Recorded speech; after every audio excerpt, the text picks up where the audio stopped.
brochure, page 63, la brochure sur la Torah 37, vous pouvez la télécharger, la brochure sur le site. Donc ici, on est page 63. On est arrivé dans la première colonne en bas et on a vu hier que Esav, il essayait de tromper Yitzhak en lui faisant croire qu'il voulait le nourrir et il voulait donc lui se transformer en Yitzhak. C'est pour ça que Yitzhak il a employé le langage de la conversion de Esav, parce qu'il pensait que Esav, qui représentait le corps, c'est-à-dire qui était un homme qui était intéressé que par le corps, que par les choses qui sont matérielles, il avait décidé de faire de son corps de servir Yitzhak, et donc aussi de servir Yaakov, parce que Yaakov c'était la continuité d'Yitzhak dans sa Avodat Hashem, c'est-à-dire que de la même manière que Yitzhak, et toute sa vie c'était que la Torah et la prière et les mitzvot, et Yaakov aussi. Donc Yitzhak il s'est dit, puisque maintenant Esav, je vois qu'il fait du zèle dans les mitzvot et particulièrement il voyait dans la tzedaka qu'il voulait prélever la dîme, le maaser, même sur le sel. Donc il s'est dit je vais le bénir pour qu'il ait beaucoup de biens. Comme ça, tous ces biens-là, il va les inclure dans Yaakov, dans Yitzhak et dans Yaakov. Mais Yitzhak, il s'est trompé. Il s'est trompé parce que Esav, il jouait un jeu, mais il ne voulait pas du tout. C'était pas son intention de faire ça. Il voulait profiter de ce monde, c'est tout. Et il voulait uniquement montrer à son père, soi-disant qu'il voulait se transformer en un serviteur de Yitzhak ou de Esav, de Yitzhak ou de Yaakov. Mais en fait, il était intéressé par recevoir les bénédictions de Yitzhak pour, avec ça, en faire des plus de bêtises encore, avoir des moyens pour faire encore plus de bêtises que ce qu'il faisait à ce moment-là. Donc Rivka, qui était elle, la maman, et que Rivka elle avait le Ruach HaKodesh, elle avait ce souffle divin qui était plus que celui de Yitzhak. Alors elle a vu que son fils, elle connaissait bien son fils, elle savait très bien que Esav, il n'était pas du tout, il n'avait aucune intention de devenir le corps de la Gdusha. Il n'avait pas du tout l'intention de devenir celui qui allait transformer la matière en spirituel. C'était pas du tout son intention. Donc Rivka, elle a fait en sorte que Yaakov y prenne les bénédictions. Parce que si les bénédictions elles avaient été à Esav, on aurait été extrêmement embêté, parce qu'on aurait alimenté le corps d'une façon telle qu'on n'aurait eu pratiquement aucune chance de s'en sortir. Regardez déjà aujourd'hui dans quelle situation on se trouve avec Esav, c'est que Esav il n'a pas pris les bénédictions. Imaginez-vous qu'il aurait pris les bénédictions de Yitzhak, ça aurait été terminé, on n'aurait pas pu réussir. Alors souvent il y a des gens qui se plaignent qu'ils n'ont pas une bonne parnassa, qu'ils ne gagnent pas assez d'argent, ils auraient aimé être plus à l'aise dans leur vie, etc. Et ils se trouvent dans des situations où des fois même c'est difficile pour eux, même de se maintenir, même de payer leurs frais, etc. Des fois ils sont justes. Mais il faut savoir que Hachem, c'est pas qu'Hachem ne veut pas leur donner leur parnassa, c'est que Hachem il sait que leur corps, il est tellement encore audacieux que s'il lui donne un peu plus que ce qu'il a besoin, ça va aller dans son corps, ça va pas aller dans son âme. Si maintenant une personne, elle s'investit dans l'âme et que maintenant dans tout ce qu'elle a en plus comme argent, une fois qu'elle a payé ce qu'elle a besoin pour vivre, c'est-à-dire de manger, pour manger, pour s'habiller, etc., ce qu'elle a besoin, ses frais normaux pour vivre, l'argent qu'elle a en plus, elle va en faire des choses pour son âme, c'est-à-dire soit elle va se payer des cours, par exemple, d'études pour progresser dans la Torah, dans la recherche d'Hachem, elle va apprendre l'hébreu, ou elle va apprendre des choses qui pour son âme, elle va faire des choses pour son âme. va l'habiter en Israël, va faire des choses pour son âme. Alors Hachem, il va lui donner de la parnassa, il n'y a pas de problème. Parce que Hachem, il est intéressé, parce que ça lui fait un retour d'investissement pour lui. C'est-à-dire que s'il donne à quelqu'un, et il sait que cette personne-là, tout ce qui est en plus, ça va être investi pour révéler Hachem dans le monde, dans la Kedusha, il n'y a aucune raison qu'Hachem ne lui donne pas. Hachem, il va lui donner, il n'y a pas de problème. Parce qu'Hachem, il cherche des gens comme ça l'intéresse. Mais si maintenant Hachem, il voit que la personne, elle a un corps de cheval, elle a un corps de consommation qui est très fort, il ne peut pas lui donner en plus. Parce que s'il va lui donner en plus, il lui fait du mal. Il fait du mal à la personne. Parce que combien de gens ils ne font pas beaucoup de bêtises parce qu'ils n'ont pas de moyens. S'ils avaient plus de moyens, ils feraient beaucoup plus de bêtises. Donc Hachem, il ne veut pas donner à quelqu'un des moyens de se détruire, parce que c'était une des... Vous savez, c'est une des raisons que... C'est une des... Comment on dit ça? C'est un des arguments qu'on a eu après le veau d'or. Quand on a fait le veau d'or, un des arguments, c'est dire, mais attends, nous qu'on est sortis d'Égypte, on n'avait rien. On est sorti, on n'avait rien du tout. On est sorti, on n'était pas intéressé par l'argent. On voulait rien du tout. Et toi, Hachem, tu nous as obligés à aller prendre chez les Égyptiens de l'or, de l'argent, etc. Mais c'est avec ça qu'on a fait le veau d'or. Si on n'avait pas eu tout cet or-là, jamais on aurait fait le veau d'or. Ça, on l'a utilisé comme argument devant Hachem pour le veau d'or. Parce que Hachem, lui, quand il a dit à Abraham Avinu, il a dit voilà, l'âme Israël, il va être esclave 400 ans en Égypte, et Gadol, ils vont sortir avec une grande richesse. Mais quand les Bnei Israël, on leur a dit c'est maintenant, ça y est, c'est la délivrance, vous sortez, ils étaient à un tel niveau de joie et d'élévation qu'ils n'étaient pas intéressés par de l'argent ni rien du tout. Eux, ils voulaient sortir, c'est tout, ils étaient intéressés de rien. Mais Akadosh Baruch Hu, il a demandé à Moshe Rabbeinu, il a dit je t'en prie, demande-leur d'aller prendre de la richesse, parce que moi j'avais dit à Abraham Avinu qu'il sortirait avec la richesse, et si maintenant ils ne sortent pas avec la richesse, alors Abraham Avinu il va m'en vouloir, il va dire ah tu as bien appliqué l'esclavage, mais ce que tu m'avais dit qu'ils allaient sortir avec une grande richesse, ça tu l'as pas fait. Donc Hachem, c'est lui qui a insisté pour qu'ils prennent la richesse, qui a insisté auprès de Moshe Rabbeinu pour qu'il les incite à prendre la richesse, mais après c'est ça, avec ça qu'a été fait le veau d'or. Donc ça, c'était un argument pour nous au moment du veau d'or. Maintenant, quelqu'un il peut arriver dans le monde futur et il peut dire à Hachem, et d'ailleurs c'est une des explications qu'il y a des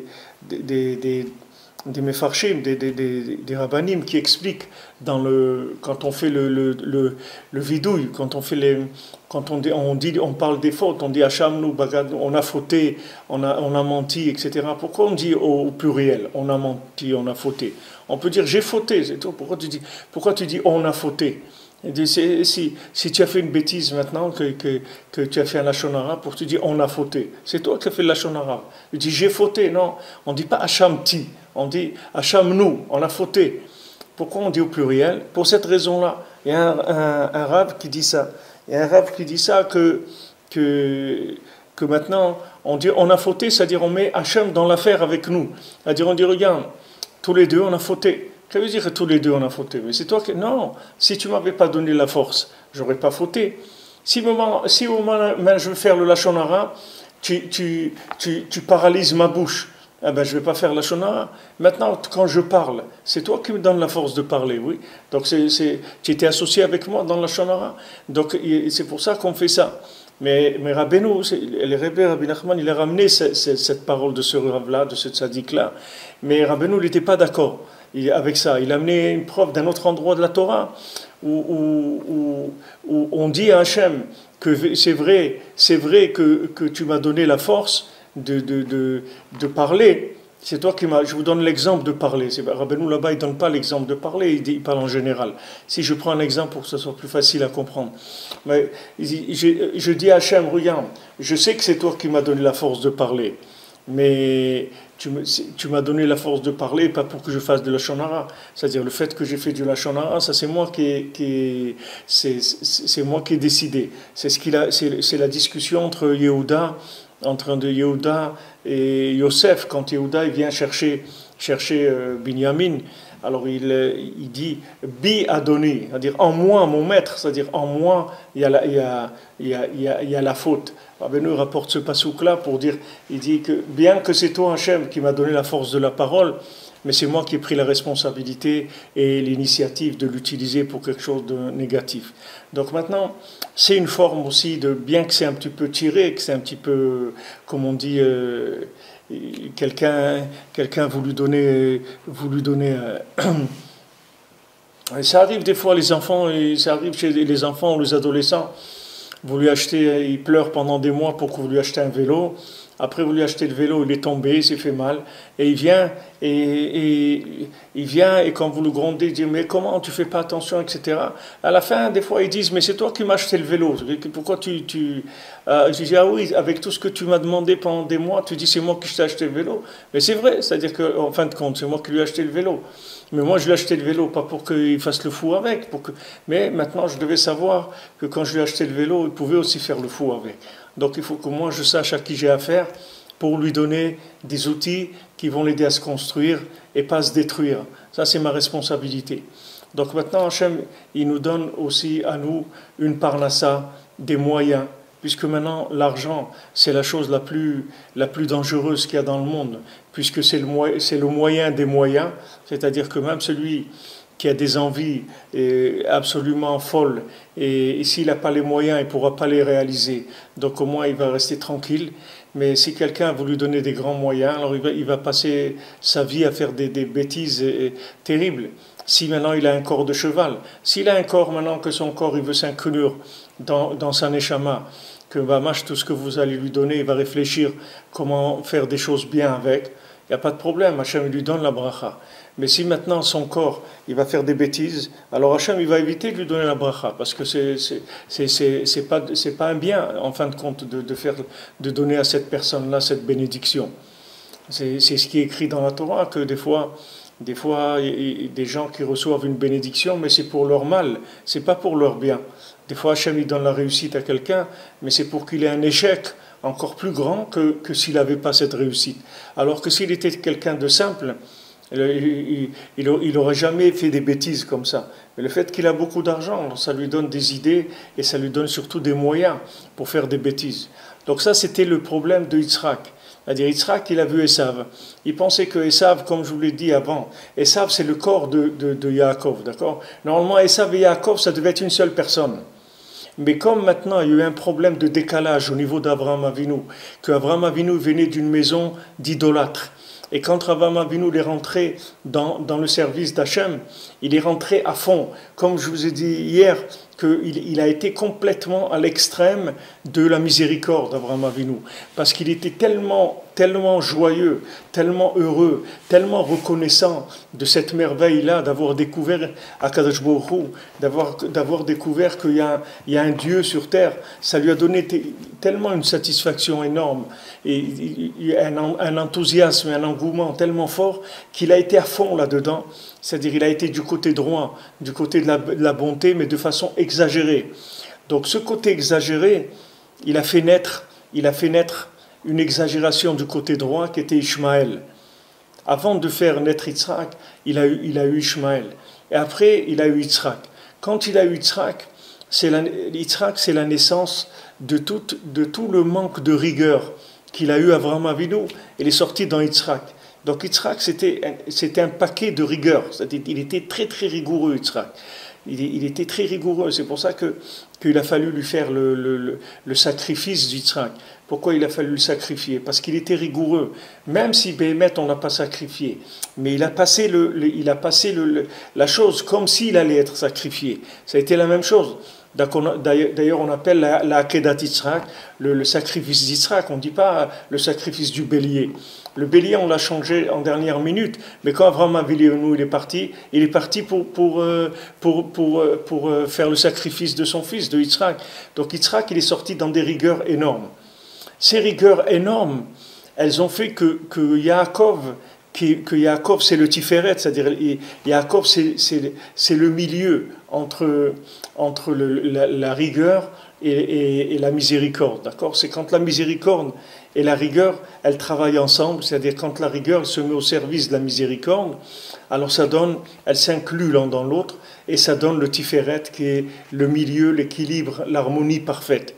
Seulement, comme Yitzhak lui-même, il provenait d'une rigueur exagérée, au lieu que Esav il sorte dans Yaakov, il est sorti séparé. Il est sorti en deux morceaux, si vous voulez, Yaakov. Yaakov, il est sorti en deux parties. Une partie entièrement spirituelle et une partie un cheval mamash, c'est-à-dire mamash, un animal, c'est-à-dire quelqu'un qui a rien à voir. D'ailleurs, il était tout rouge, il était tout poilu aussi. Il avait un corps entièrement poilu. Esav, il n'était pas beau à voir du tout, Esav. C'était un monstre, c'est-à-dire physiquement. Parce que c'était tout le côté animal qui devait y avoir dans Yaakov, et que Yaakov, il avait la force de l'élever, il n'y a pas de problème. Mais comme maintenant il a été conçu par un extrême de rigueur, ça fait que les choses, elles sont séparées. Au lieu d'être ensemble, elles se sont séparées. Et ça, c'est-à-dire ce principe-là, il est général.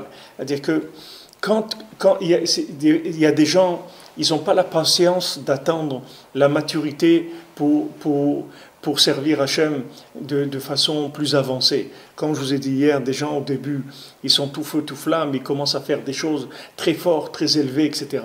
Mais maintenant, il faut savoir que quand quelqu'un, il agit par rigueur, avec beaucoup de rigueur, il faut savoir qu'il va obtenir deux choses. Il ne va pas obtenir une harmonie. Qu'est-ce que ça veut dire qu'il va obtenir deux choses? C'est-à-dire qu'il va obtenir des choses qu'il va faire avec son cerveau, qui est l'origine de la rigueur, c'est-à-dire le cerveau, c'est l'origine de la rigueur, puisque le cerveau, c'est une machine à calculer. Donc il n'y a aucun cœur et aucun sentiment là-dedans, c'est un cerveau. Et il va y avoir un côté chez lui qui va être le cœur.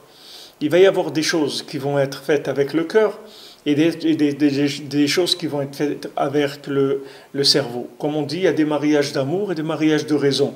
Donc c'est deux choses qui sont séparées. Ces deux choses qui sont différentes et séparées, elles viennent du fait que la personne, elle n'a pas attendu de la maturité par rapport à certains engagements qu'elle devait prendre. C'est-à-dire qu'elle s'est engagée, comme on dit, il a mis la charrue avant les bœufs. C'est-à-dire qu'il a été trop loin par rapport à sa capacité de digestion des éléments. C'est-à-dire que les choses, il faut les intégrer d'abord. C'est-à-dire les choses, il faut les intégrer avec de la prière. Il faut les vivre. Il faut les vivre. Et quand maintenant on s'engage pour vivre les choses. Mais la plupart des gens, ils se trompent. Ils pensent que parce qu'ils ont compris quelque chose, ça leur donne le droit de s'engager dans la chose. Mais c'est pas vrai. C'est pas parce que vous avez compris que vous avez le droit de vous engager dans quelque chose. Même si vous avez compris, vous n'avez pas le droit de vous engager tant que vous vivez pas la chose. Pourquoi maintenant, vous voyez la Torah de Rabbi Nachman? Pourquoi tout le monde, quand on entend la Torah de Rabbi Nachman, combien de gens me disent, mais quand on entend ça, mais ça y est, tout le reste, tous les autres cours, les trucs, on n'écoute plus. Il n'y a que ça dans notre vie. C'est que la Torah de Rabbi Nachman, qu'est-ce que c'est la Torah de Rabbi Nachman? La Torah de Rabbi Nachman, c'est que du cœur, c'est tout. Il n'y a pas des idées qui sont, il n'y a pas de l'analyse gratuite. Il n'y a pas de l'intellect, ce n'est pas les intellos. Rabbi Nachman, ce n'est pas pour les intellos. Les intellos, eux aussi peuvent trouver chez Rabbi Nachman ce qu'ils veulent, parce que Rabbi Nachman, il inclut tout. Mais le principal de l'étude, de l'enseignement de Rabbi Nachman, c'est le principal d'enseignement, c'est du cœur. Qu'est-ce que ça veut dire, c'est du cœur?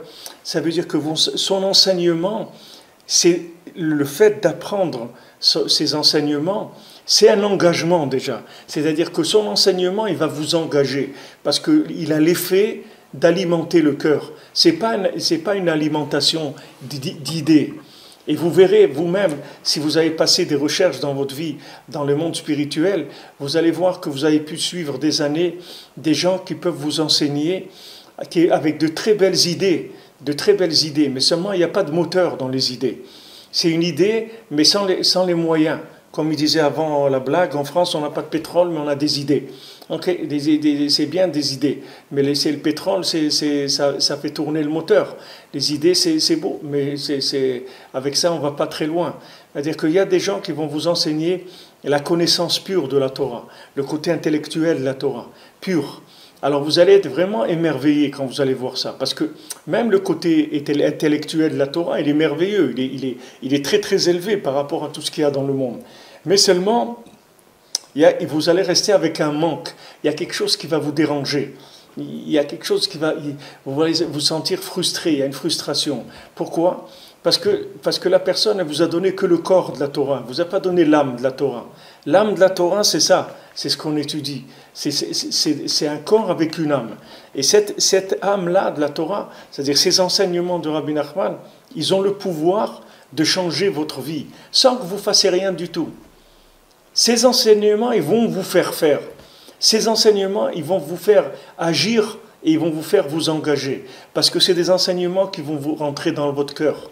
Pour ça que je dis dans le site, et j'écoute, ma vie change. C'est pas une publicité, c'est pas un slogan que j'ai fait comme ça, que j'ai envoyé comme Carrefour, la vie est moins chère. C'est pas du tout ça. C'est-à-dire que maintenant, c'est quelque chose que Mina Shamaim, ça m'est venu. C'est pas moi, j'ai pas. Mais j'ai voulu essayer de traduire aux gens ce que j'ai vécu moi-même, que j'ai vu comment des enseignements, ça peut changer quelqu'un.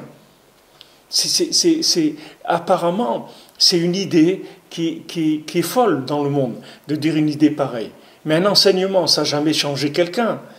Mais oui, il y a des enseignements qui changent la vie de quelqu'un.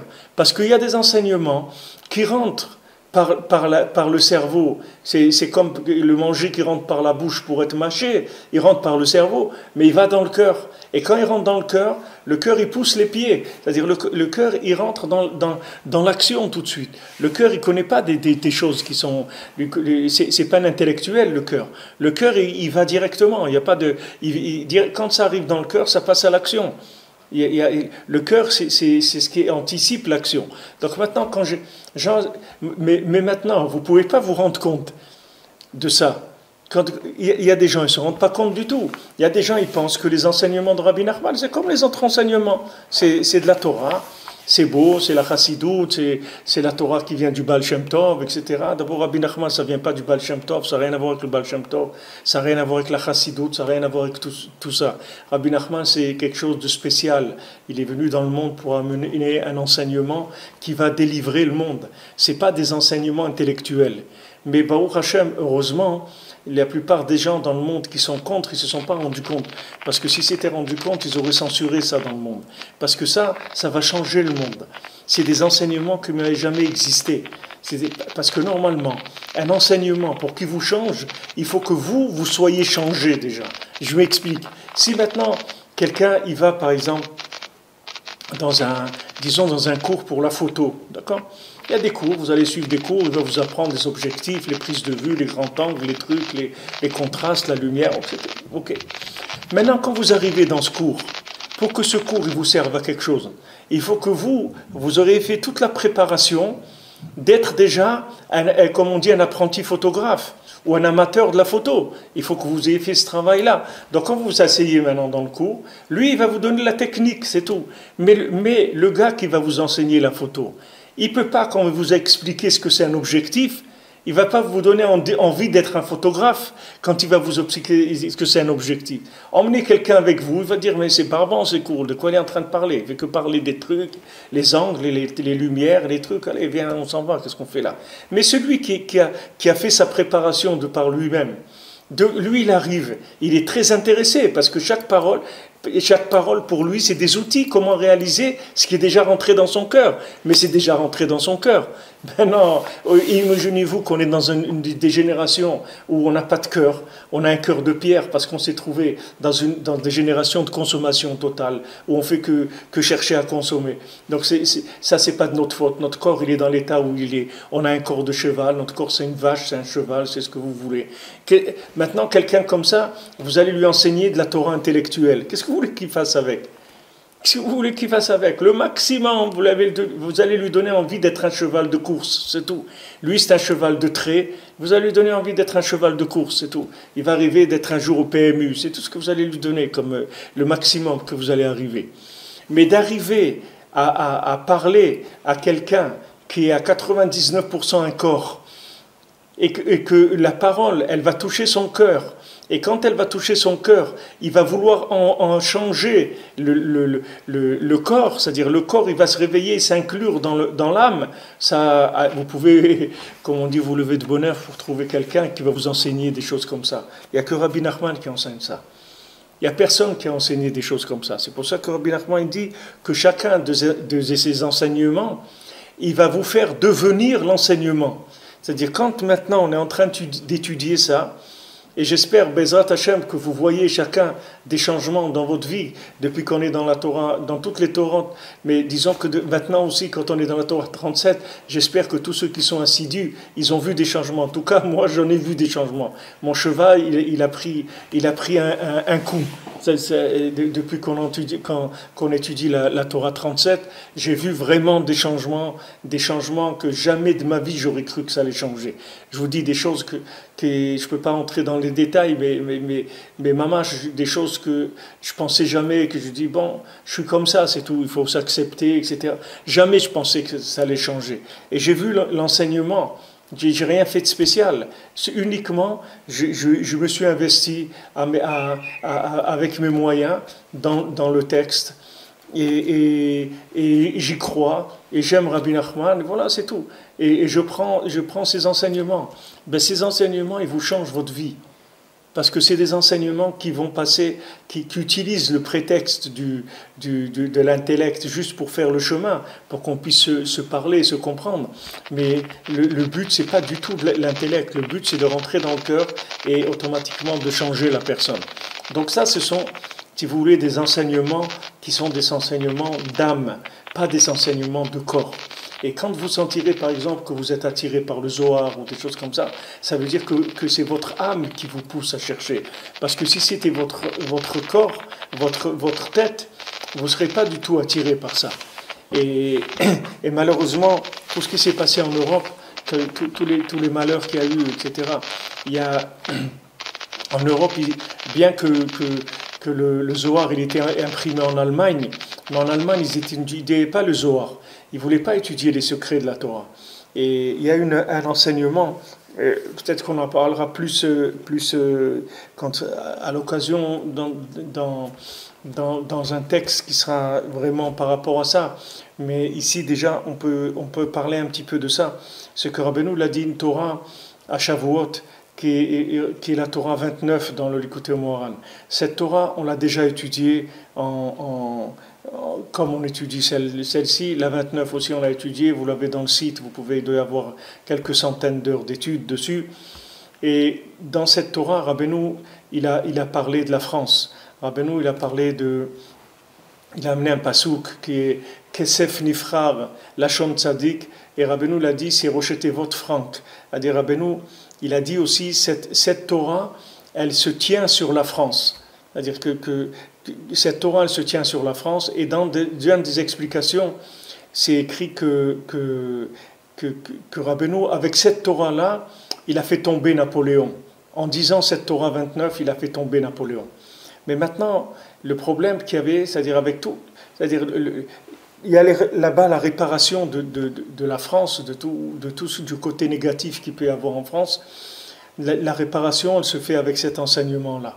Mais maintenant, il n'y a pas que ça. Il y avait un autre problème qui était aussi grave qui se passait en Europe, c'était les franquistes. C'est-à-dire ce Franck-là, qui a commencé un mouvement anti-religieux contre toutes les religions, et qui a fait mamache des massacres, puisque j'ai vu en cherchant un petit peu, j'ai vu que c'était lui qui était à l'origine de la Shoah, parce que lui il a amené ces idées-là, que maintenant, qu'on peut pas, un juif, on ne peut pas l'empêcher de vivre la Torah. Donc tant qu'il y aura des juifs dans le monde, la Torah elle sera là. C'est parce que la Torah, c'est pas quelque chose d'intellectuel. La Torah, elle est vécue par les Juifs. Donc, du moment où quelqu'un y vit quelque chose, ça ne peut jamais disparaître. Tout ce qui disparaît, c'est uniquement ce qui est vécu avec la tête, avec les idées. Les idées, elles viennent et on remplace d'autres idées. Mais ce qui est vécu avec le cœur, ça ne disparaît jamais. Et d'ailleurs, Napoléon lui-même, une fois qu'il était en Eretz Israël, et il était en Eretz Israël à Tisha B'Av, le 9 Av, quand on se lamente sur la destruction du temple, et il a vu les Juifs pleurer. Je crois qu'il était en Eretz Israël ou dans des synagogues, je ne me rappelle plus En tout cas, il a entendu des Juifs pleurer sur la destruction du temple. Alors il a demandé, il a dit sur quoi il pleure. Il dit, il pleure sur la destruction du temple. Il dit, s'ils pleurent sur la destruction du temple, ça veut dire que leur temple il sera reconstruit. S'ils pleurent sur la destruction du temple, ça veut dire qu'il sera reconstruit. Pourquoi? Parce que si on pleure, alors ça veut dire que la chose elle est vivante. Parce que les choses qui sont mortes, on ne pleure plus. C'est écrit dans Shulchan Aruch que Hachem il a fait qu'au bout d'un an, on oublie un mort. Pour pas qu'on va passer notre vie entière à pleurer. Donc même si quelqu'un il avait un être cher, au bout d'un an, il l'oublie. Il lui sort du cœur. Et même s'il ne sort pas complètement, mais il sort assez pour pas lui donner de la peine et le faire pleurer tous les jours. Ça, c'est la norme. Des fois, il y a des gens, ça dure plus longtemps, des fois moins longtemps. Mais la norme, c'est un an à peu près. Et de là, on sait que, de là, on apprend, la Torah, elle apprend que Yaakov Avinu, comment il savait que Yosef, il n'était pas mort? Yaakov Avinu, il savait que Yosef, il n'était pas mort. Pourquoi? Parce qu'il ne pouvait pas sortir de son cœur. Il n'arrivait pas à l'oublier. Tous ses enfants, ils venaient le consoler. Mais ça y est, voilà, on est, tu as une grande famille, on est 10 enfants, etc. Rien, il n'arrivait pas à se consoler. Et du fait que maintenant, la mémoire de son fils, elle ne sortait pas de son cœur, ça, c'était la preuve qu'il était vivant. Et donc, il était sûr qu'il était vivant. Parce que, comme on dit, l'ishkar kemet milev, c'est oublié comme un mort qui sort du cœur. C'est-à-dire, au bout d'un certain temps, un mort, on oublie. Alors maintenant, c'est la même chose. Tout ce qui est venu par la tête et qui est resté dans la tête, ça va s'oublier. Mais ce qui est rentré dans le cœur, ça ne s'oubliera jamais. Ça n'oubliera jamais. Jamais ça sortira de l'individu. Ce que vous avez vécu avec votre cœur, jamais ça s'enlèvera. C'est pour ça que ces enseignements-là, c'est des enseignements qui vont nous accompagner, Bezat Hashem, dans cette vie et dans le monde futur et à la résurrection des morts. Et ça, c'est quelque chose qui ne s'arrêtera jamais. C'est-à-dire ça va vivre tout le temps en nous, parce que ça rentre dans notre cœur d'une façon extraordinaire. Mais ça, c'est l'art de l'enseignant, c'est-à-dire de Rabbi Nachman, qui a fait descendre dans le monde un enseignement tel qui peut toucher le cœur de gens qui ont un cœur de pierre, des gens que toute leur vie, ils cherchent que c'est mamash comme un cheval, il a la tête par terre, il cherche que à consommer, comment il peut prendre plus de plaisir, comment il peut s'éclater, comme on dit, comment il peut profiter, comment il peut... Il n'y a que ça dans son cœur. Il n'a aucune idée, jamais il lève la tête. Un cheval, il ne peut pas lever la tête au ciel pour faire une beau des doutes. Un cheval, s'il veut faire une beau des doutes, il faut qu'il se lève sur ses pieds s'il veut se faire. Mais il ne peut pas lever, il n'a même pas le cou pour lever la tête au ciel. Un homme, il y a des hommes qui leur tête, elle est par terre sans arrêt. Ils cherchent que la consommation, c'est tout.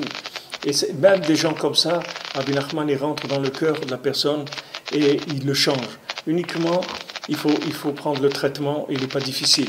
Il faut juste rentrer dans ces enseignements. Et pour Hachem, en plus, ils sont passionnants, c'est très intéressant. Il a rendu ça, il a joint l'utile à l'agréable, comme les médicaments. Il y a des médicaments. Avant, les médicaments, ils étaient amers. Quand on parlait de médicaments, on savait qu'on allait passer un moment difficile à avaler des choses dégoûtantes. Aujourd'hui, il y a des médicaments, c'est comme des bonbons. Il faut qu'on vous écrive ne pas dépasser la dose prescrite, sinon vous allez prendre tout le truc, c'est des bonbons.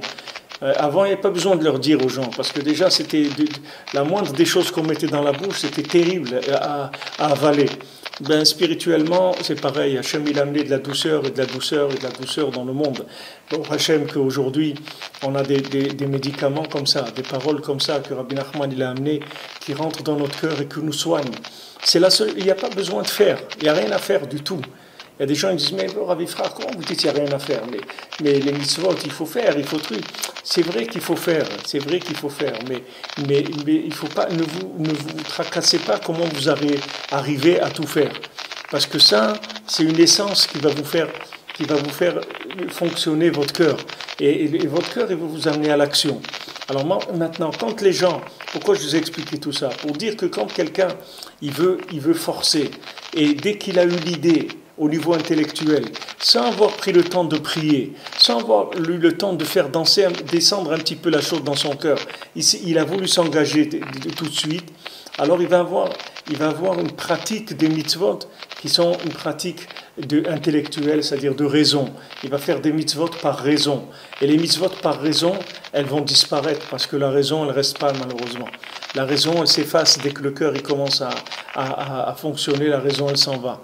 Mais ce que vous avez fait descendre dans votre cœur, que vous avez pris la patience d'attendre, de prier, de faire mûrir les choses dans votre cœur, ça c'est un acquis pour l'éternité. Jamais ça vous quittera. Parce que c'est à vous, mamash. C'est ce que je vous ai dit hier, sous un autre angle, mais c'est la même chose que ce que je vous ai dit hier. C'est-à-dire les 49 jours du Homer, depuis le soir de Pessah jusqu'à Shavuot, ils sont faits pour intégrer cette lumière qu'on a vue le soir du Seder, le soir de Pessah, cette grande lumière qui nous a permis de faire le mouvement, de sortir. Cette lumière-là, on a besoin maintenant de l'intégrer, qu'elle soit à nous, qu'on arrive à la vivre, à vivre avec, que ce ne soit pas un flash momentané, que ce ne soit pas comme on dit, un coup de cœur, un coup de tête, que ce ne soit pas un coup, que ça devienne mamache notre vie. Et une fois qu'on va le vivre, tout ça va être facile. Non seulement facile, mais agréable. Et on va le faire dans la joie. Parce que c'est notre bonheur de vivre les mitzvot, de vivre la prière, de vivre toutes les mitzvot. C'est un bonheur pour nous. Mais avant ça, il faut avoir la patience d'intégrer les choses.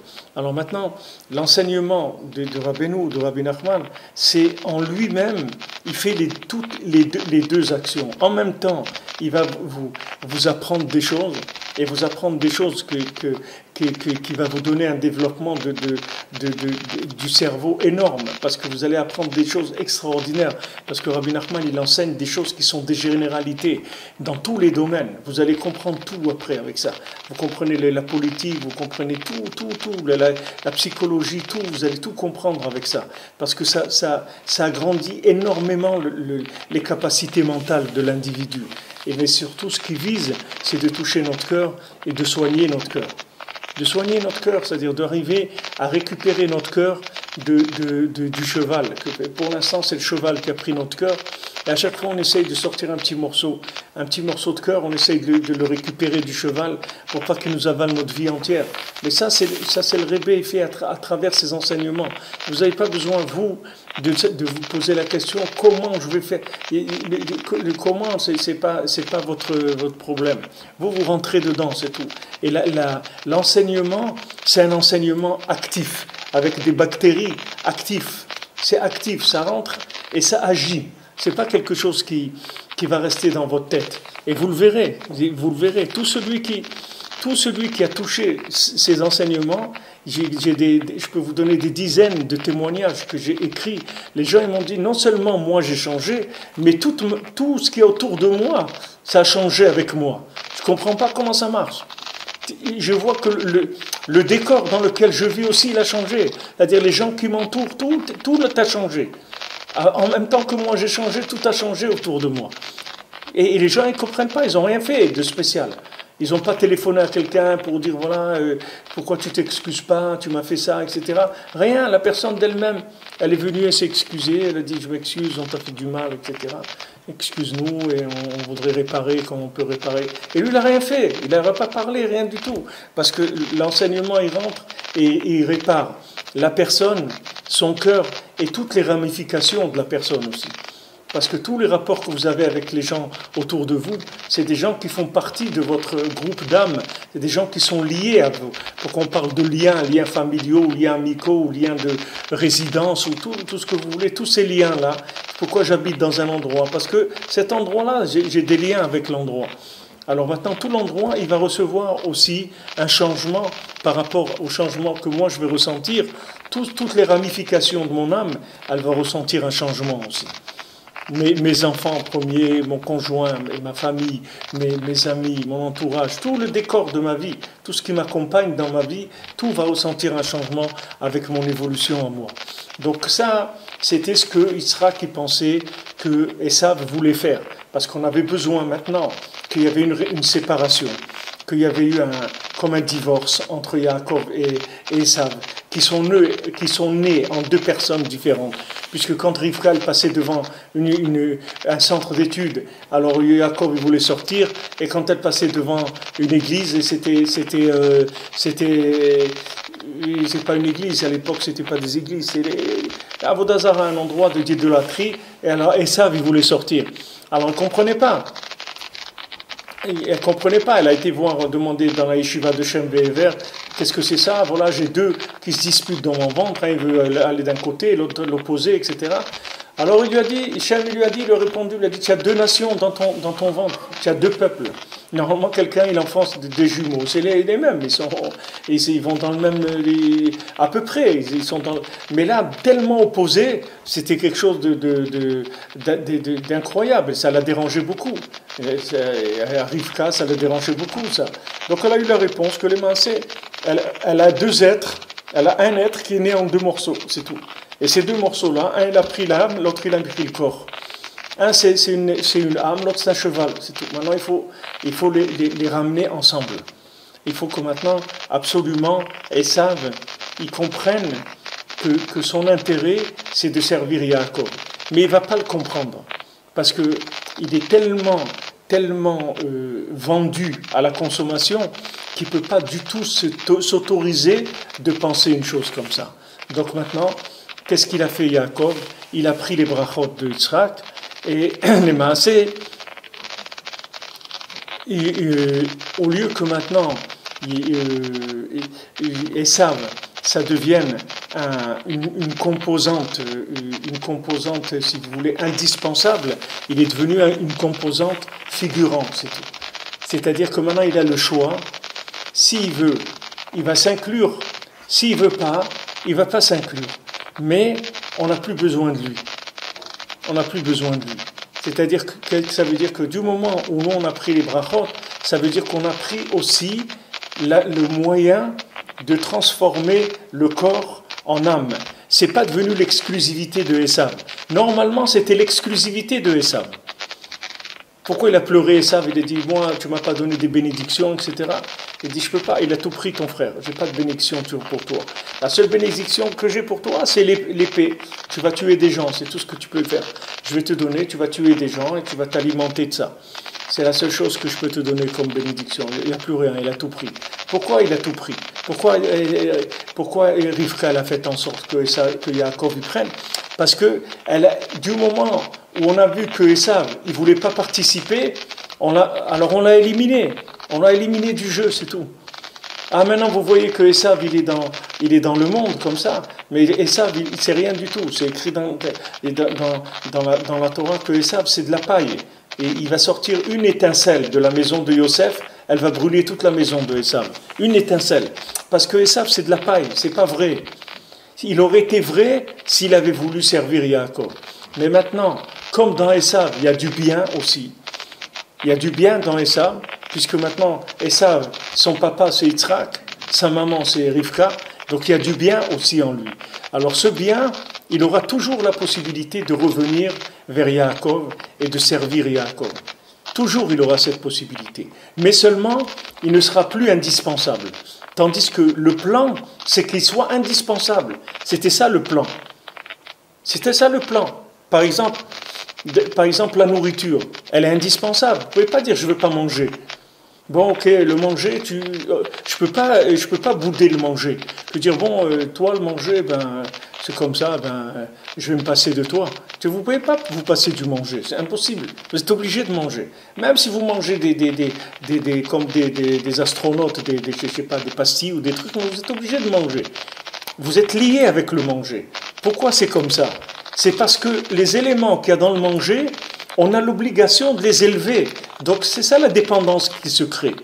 Quand il y a obligation d'élever ce qui se trouve dans la nourriture, ça nous fait un lien indissociable avec la chose.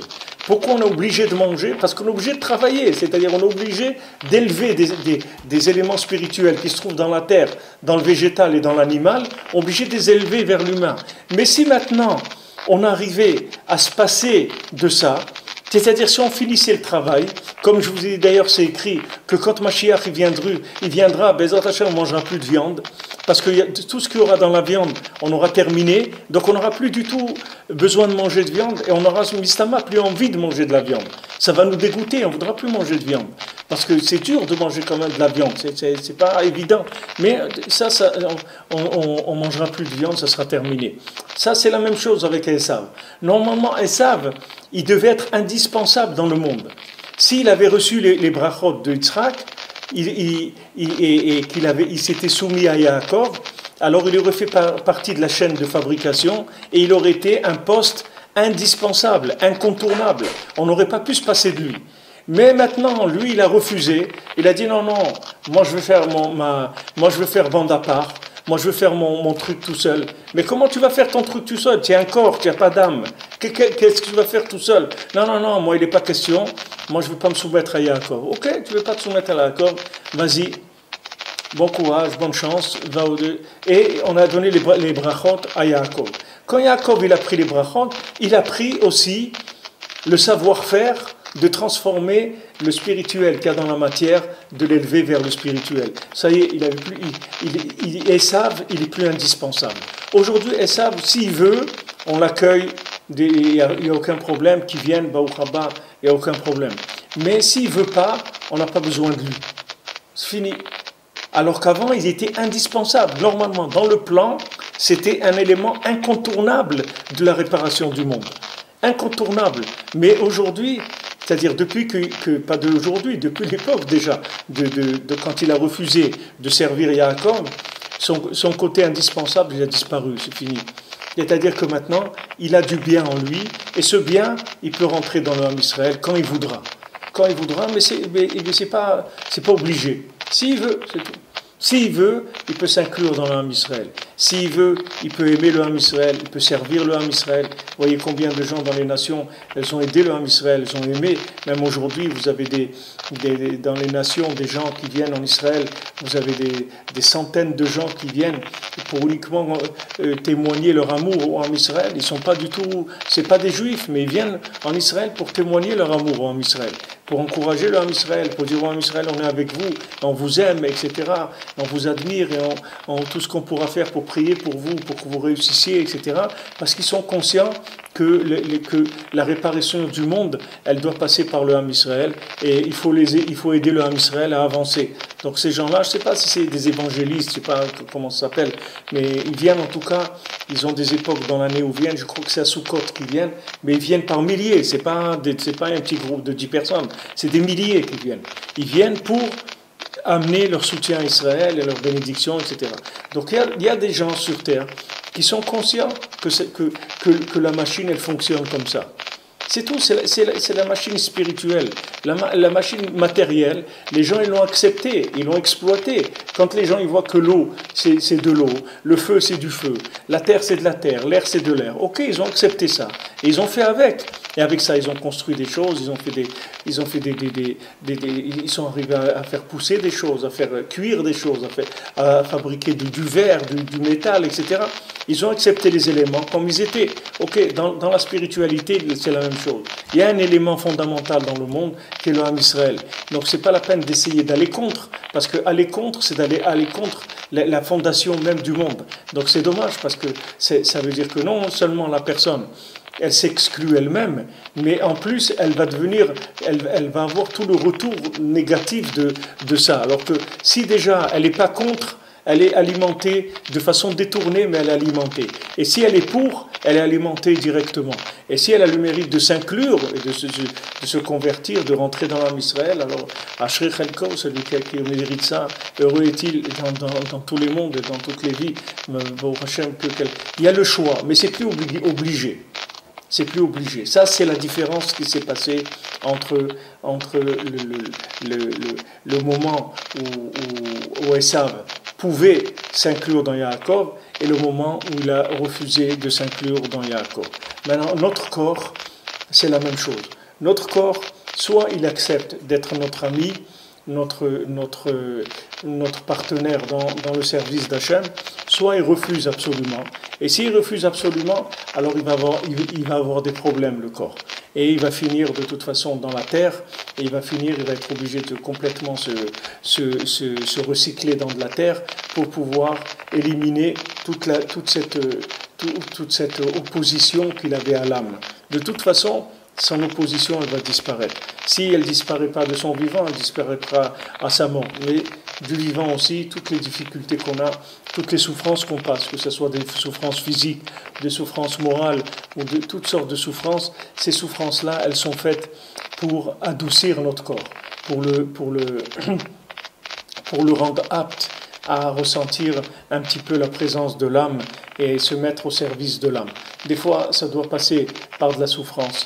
Et des fois, ça passe même par des choses encore plus embêtantes que ça. Tout ça, comme on le voit ici dans notre Torah, tout ça, ça peut se réparer avec la parole. Tout ce qu'on voit là, tout ça, ça se répare, parce que c'est Kol Yaakov. Qu'est-ce que c'est? Le secret d'Yaakov, c'est la parole, c'est tout. C'est ce qu'il a, Yaakov. Maintenant, avec la parole, on peut inclure le corps très facilement, très très facilement. Alors qu'avant, il fallait le cogner, le corps. Il n'y avait pas d'autre chose. Il fallait le boxer, le faire jeûner, le faire se rouler dans la neige. Il y avait des gens, ils se roulaient dans la neige, ils se roulaient dans des puits, des trucs, comment on appelle ça, des trucs de fourmis, des trucs terribles qu'ils faisaient pour casser leur corps. Aujourd'hui, il n'y a pas besoin de le casser. D'abord, il ne faut pas que essayer de le casser parce qu'il est plus fort que vous. Donc, n'essayez pas de le casser parce que s'il s'énerve, il va vous mettre par terre.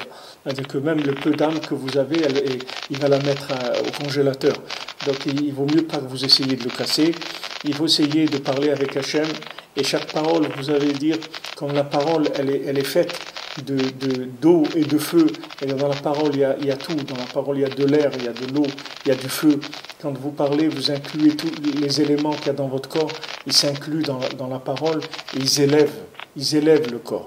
Et la parole, elle finira par gagner. La parole va gagner. C'est ça, Mashiach.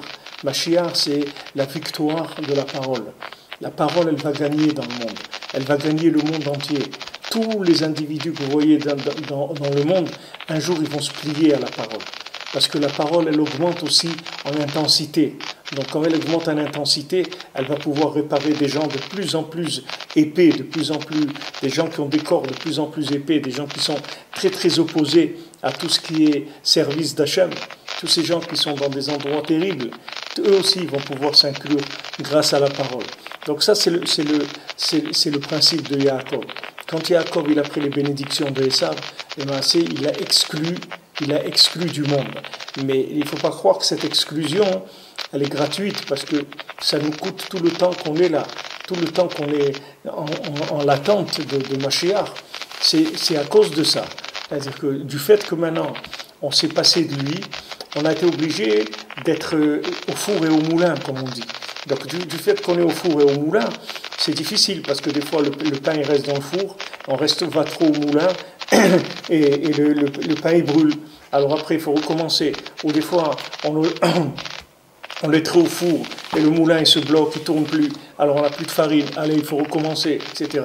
Donc le fait que maintenant on a été obligé, Yaakov il a été obligé de mettre des peaux animales sur lui, pour ressembler à Esav, pour vous dire comment il était Esav. Il a mis des peaux d'animaux sur ses bras pour ressembler à Esav, pour vous dire qu'est-ce que c'était Esav. Alors lui, comme il a mis ses peaux d'animal, alors avec le temps, nous-mêmes, on a basculé du côté de Esav. Malheureusement, beaucoup du Ham Israël, ils ont basculé du côté de Esav, parce que comme ils ont eu les bénédictions de Esav, alors ils se sont assimilés à Esav, parce qu'ils ont cru, comme ils ont pris les bénédictions de celui qui doit s'inclure dans l'âme, eux, ils ont cru aussi qu'ils sont des corps, alors qu'ils ne sont pas des corps, ils sont des âmes à qui on a donné des moyens, parce que le corps, il ne voulait pas travailler pour.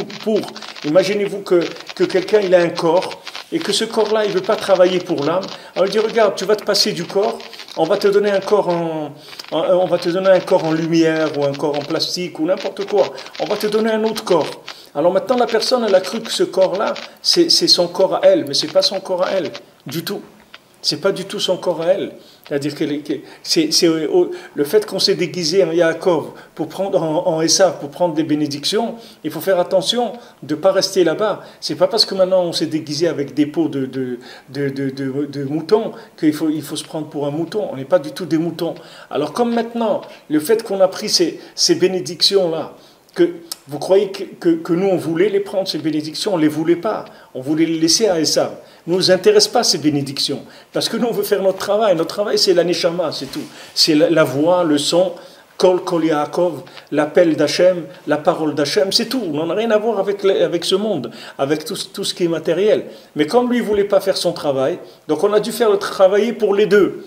Maintenant, le fait de travailler pour les deux, on s'est oublié des fois. On est rentré au travail, on s'est oublié là-bas.